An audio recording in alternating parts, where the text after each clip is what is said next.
coming back to the American Ethanol Green Flag. Again, it's Dale Earnhardt Jr. and Jimmy Johnson, Denny Hamlin and Trevor Bayne. Then it's Kevin Harvick and Tony Stewart coming to the American Ethanol Green Flag. Junior and Jimmy side by side. Junior tries to break out, but Jimmy hangs tough with him.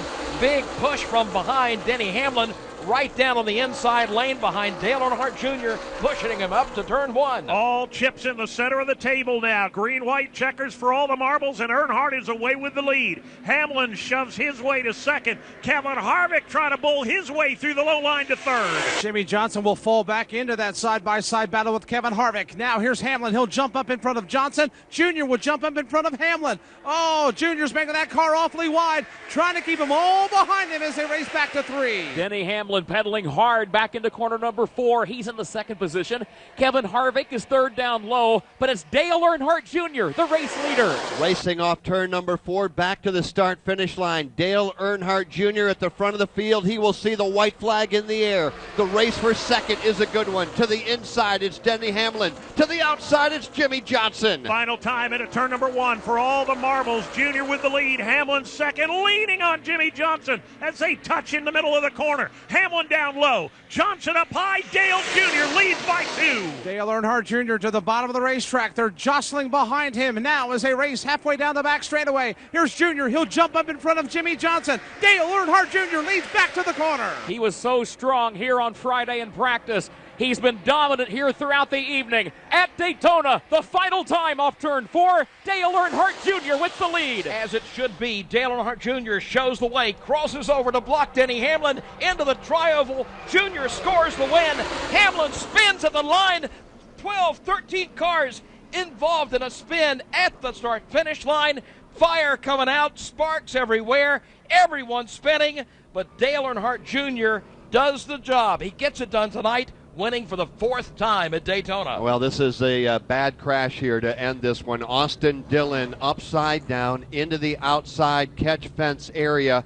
Then he was hit again by Brad Keselowski immediately. Safety crews, or actually not safety crews, but team members from other race teams have come to the aid of Austin Dillon, who flipped wildly at the start-finish line. That car got into the catch fence. Winston Kelly, that car is about at your feet. It is upside down. It is completely torn apart, but we've seen several crew members turn around and put their thumbs up. We have not seen Austin Dillon get out of the car, but a number of crew members went to him. That car is just completely disintegrated. Further down in the grassy area is the engine. We see one of the rear end housings, or the rear end housing, and a tire off, as it appears that Austin Dillon has now crawled out of the car.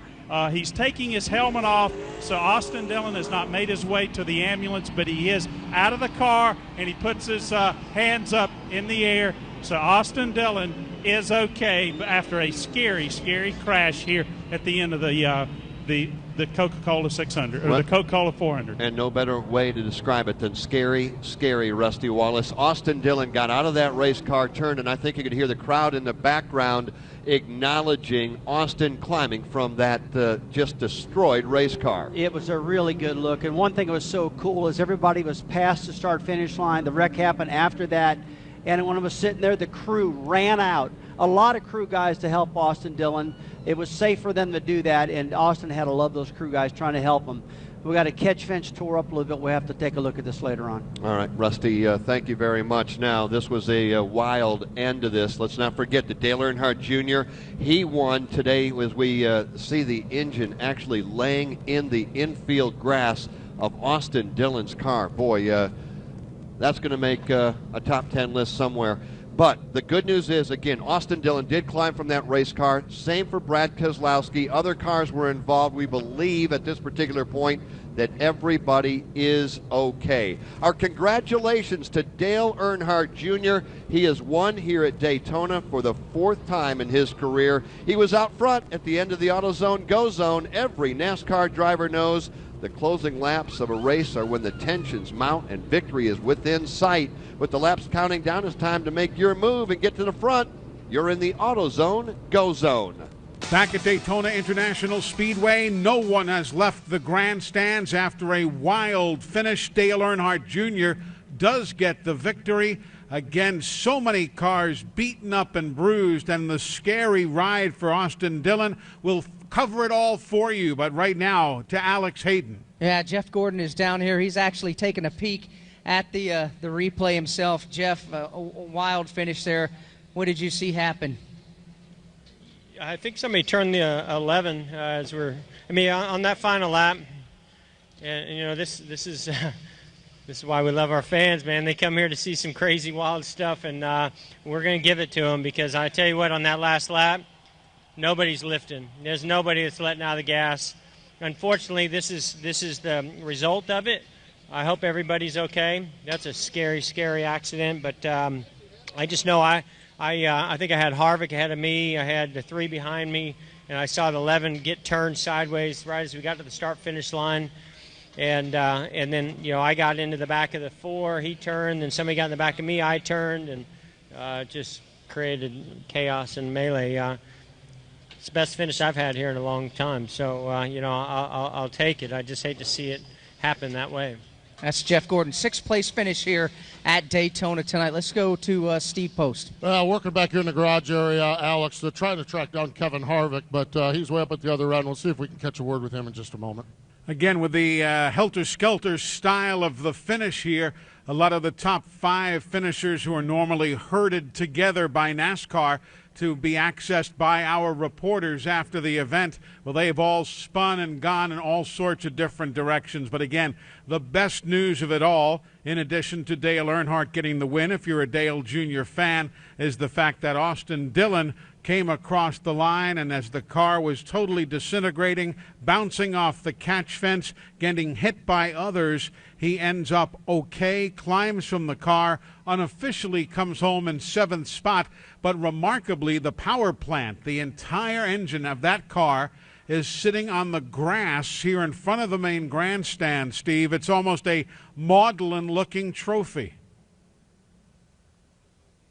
Kevin Harvick standing down here. Kevin, we're watching the Sprint Vision screen here. What did you see here at the coming to the finish?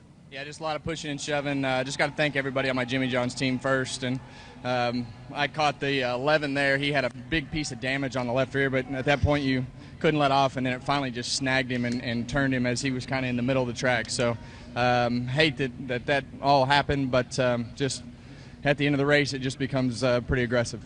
And it's kind of the standard. How was the race as it went on? Was it normal, more so, less so? How was the race overall? Well, at the end it always ratchets up into being more aggressive, and I think as you get towards the end there's a lot of take, and you got to push and you got to shove and you got to stay in the gas. So it's just you hate to see it all wind up like that, but that's going to happen. Kevin Harvick, 4th place finish here tonight at Daytona. Alex? Kurt Busch, a 5th place finish tonight. Kurt, wild finish to this one. Describe the way the race went for you, basically from the start to where we finished this thing.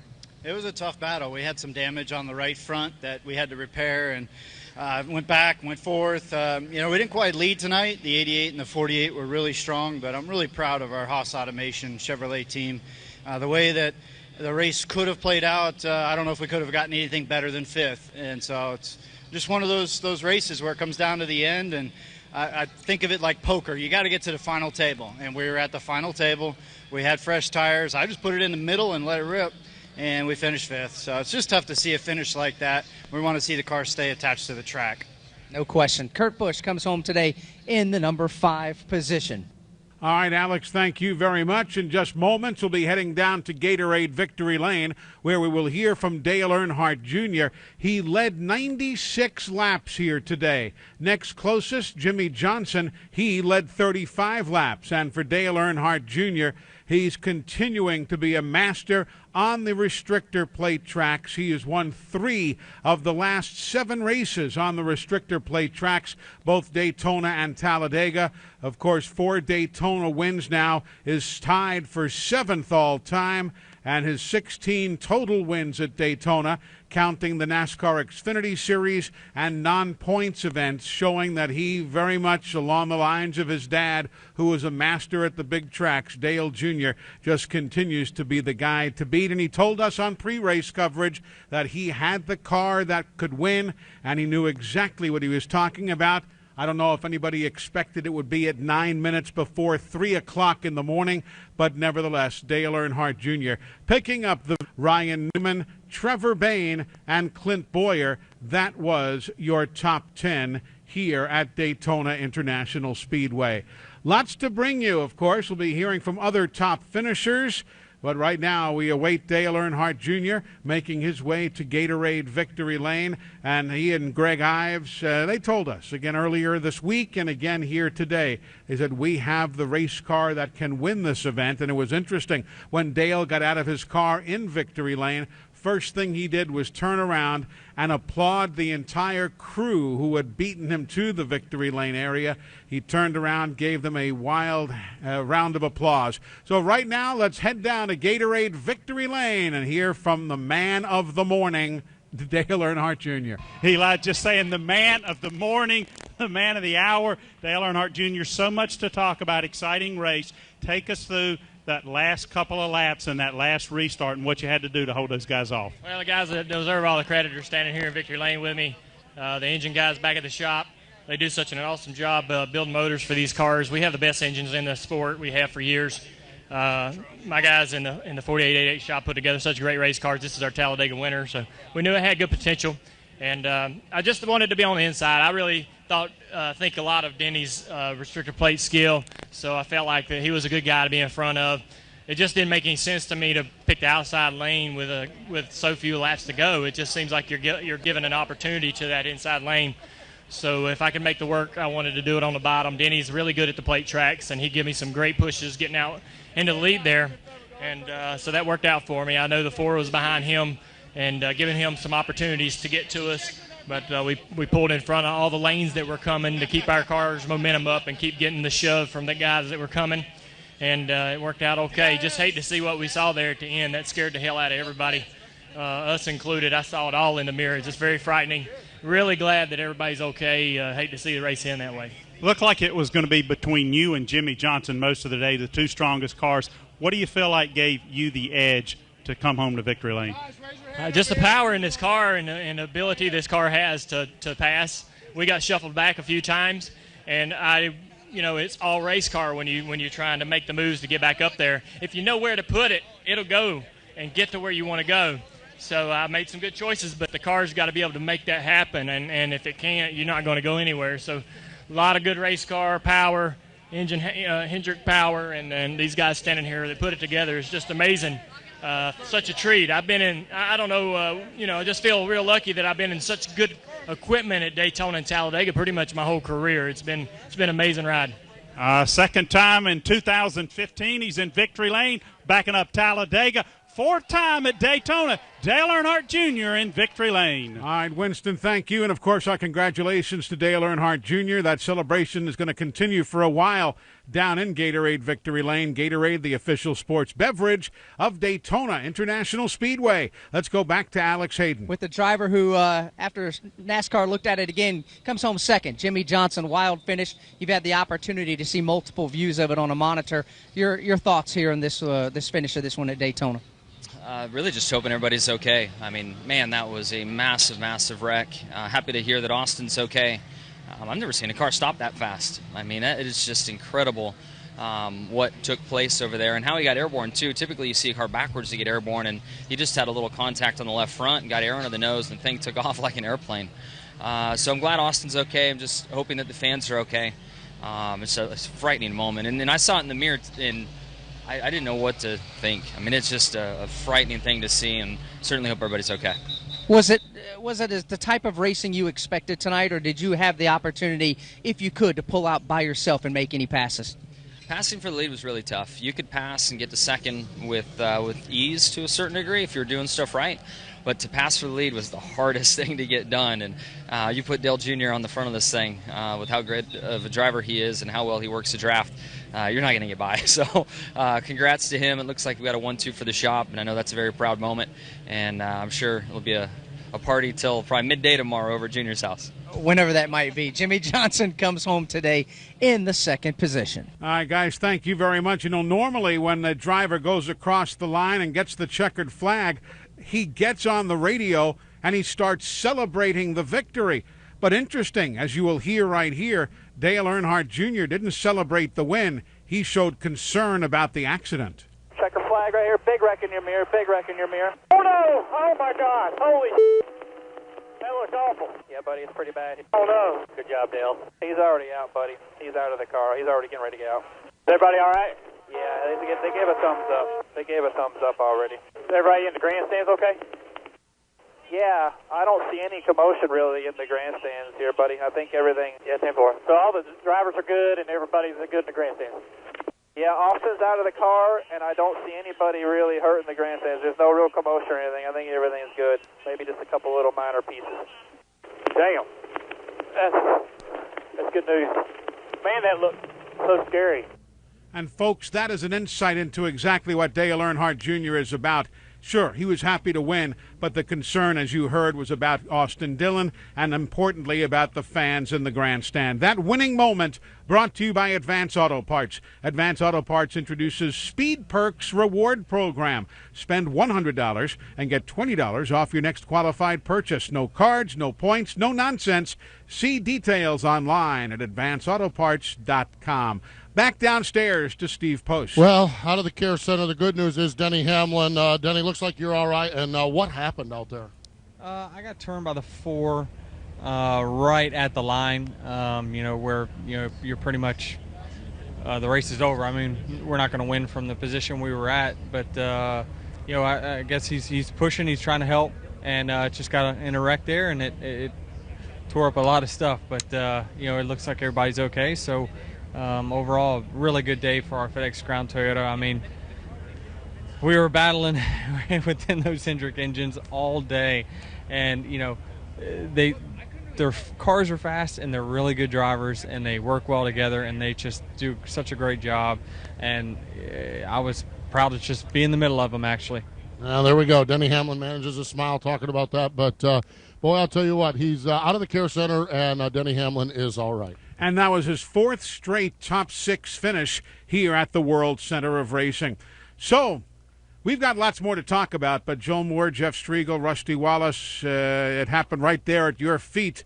A remarkable finish to a most bizarre day, night, and morning here at Daytona. A big win for Dale Earnhardt Jr. and obviously Junior Nation jumping up and down and cheering, but man, that was scary. That crash that happened right behind him as he came across the start-finish line, it's the kind of thing you just do not want to see at a racetrack, Rusty. It scared me to death. It really did. I mean, but if there's anything good out of it, when it hit that catch fence, it threw that car right back on the racetrack, and that's what it was made to do, and it worked. I was really happy to see that. And we haven't got any reports, anybody being hurt in the grandstands or anything like that. I hope everybody's okay. But that was probably one of the scariest sights I've ever seen, because the 3-car with Austin Dillon, Jeff and I were just talking about that. He just stopped so sudden. The car just didn't slide and spin and all that. It just stopped. It stopped with such force that it severed the engine out of it. The engine flew out of it. The front of the car was chopped off. And here comes this kid popping off from underneath of it. Mm-hmm. And it had to be one of the coolest sights I've ever seen. All the crew guys helping get him out of there. It was nerve-wracking. And, I echo the sentiments of Dale Earnhardt Jr. He's running 200 miles per hour, and he sees it in his rearview mirror, and it scares him to death. It's a bad wreck when it does that to somebody. And, of course, he was also then hit as that car laid upside down, minus the engine, minus the front end, by Brad Keselowski, who was spinning also out of control, and hit him at, I would have to guess, 170-plus. And, there's one thing I want to say. The first people to the side of that car, now granted, NASCAR probably does not approve of this, but yet when safety was a factor, Joe, the first team to that car was Dale Earnhardt's Jr. crew. They were also joined there by the Geico crew, also some members from the Great Clips crew. In other words, this is a big NASCAR family. And while everybody wanted to make sure that everybody was safe and celebrate at that particular moment, everybody's attention was on Austin Dillon, and they wanted to get out there, make sure that if he was in danger, that at least somebody was there to try to lend him some aid.